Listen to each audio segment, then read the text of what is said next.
Welcome. Today we're going to be talking a little bit about the roadmap for educational leaders and creating equitable school systems. My name is Dr. Amy Martell, and I am a curriculum specialist at IU17 BLAST. So we're going to dive into what this is. This is going to be an overview.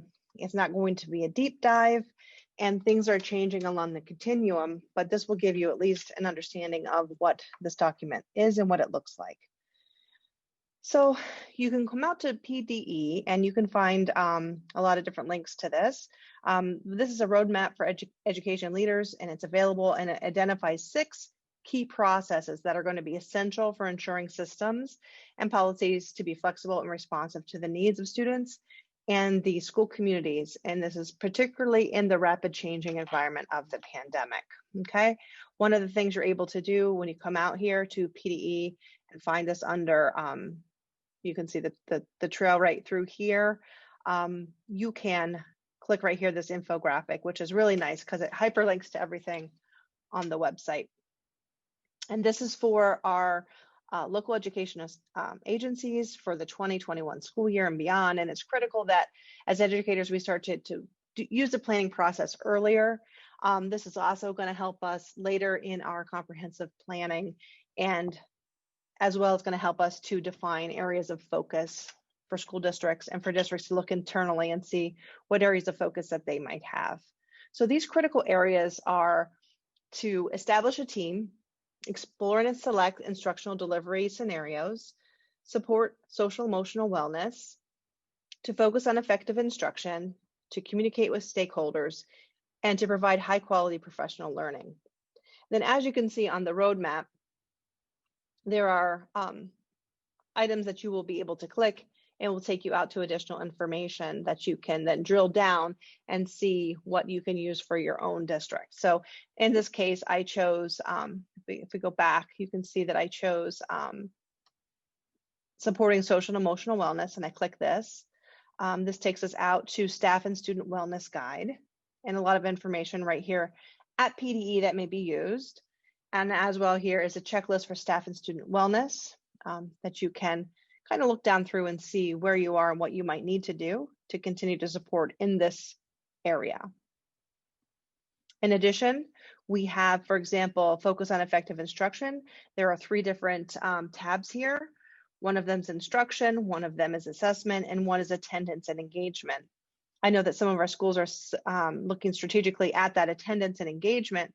So if you were to open this up, you would see that we're looking at measuring and reporting and improving attendance in the current school year that we're in. And you can drill down and see what they have to provide as an area of focus for you. So it's a great opportunity for you to sit down, take a look at what's out here, and also invite your staff members to explore this and then maybe even report back to you. So if you have all of these different areas, if groups of teachers or grade levels might just choose one of them, and then you could report back and they could tell you what they found at those sites.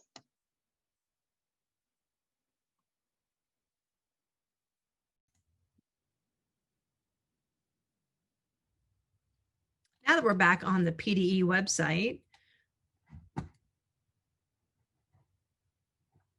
we want to go ahead and make sure that, let me see here for a second.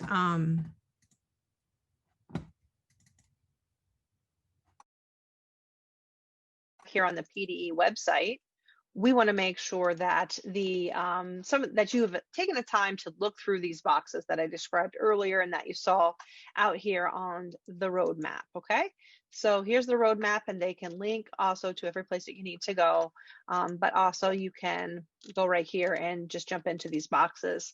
Additionally, there's going to be more information on the SAS website as well. The one thing that I really want to focus on right away will be right in here on focusing on effective instruction. Okay, so if we jump into this one, we have assessment, instruction, and attendance and engagement. We'll jump into the instruction.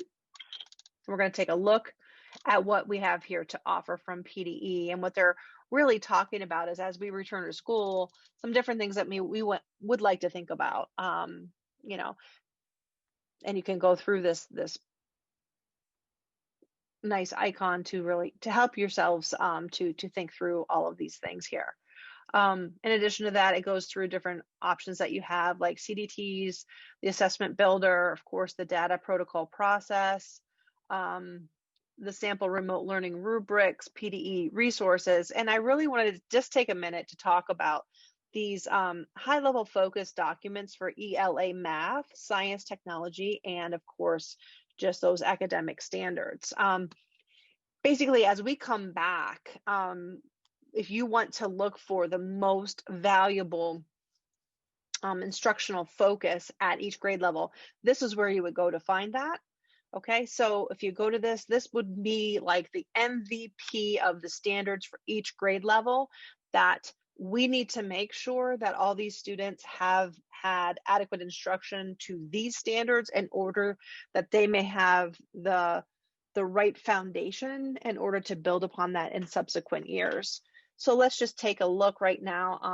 We're going to go jumping right into grade 4, just as a sample. And these will be available, like I said, out on SAS. And you can come right into here and really see them. And so it's going to give you, these are the PA academic standards that are the most invaluable focus standards for this grade level. This is grade 4, and need to be addressed in instruction this year. So take a look down through here, make sure that you take the time to share that with your teachers, and it will be out on SAS with more information. Okay, and just another recap on that. I got to that by jumping into, you saw me do that, focus on effective instruction. And then midway down, you're going to find, these high level focus documents in those subject areas.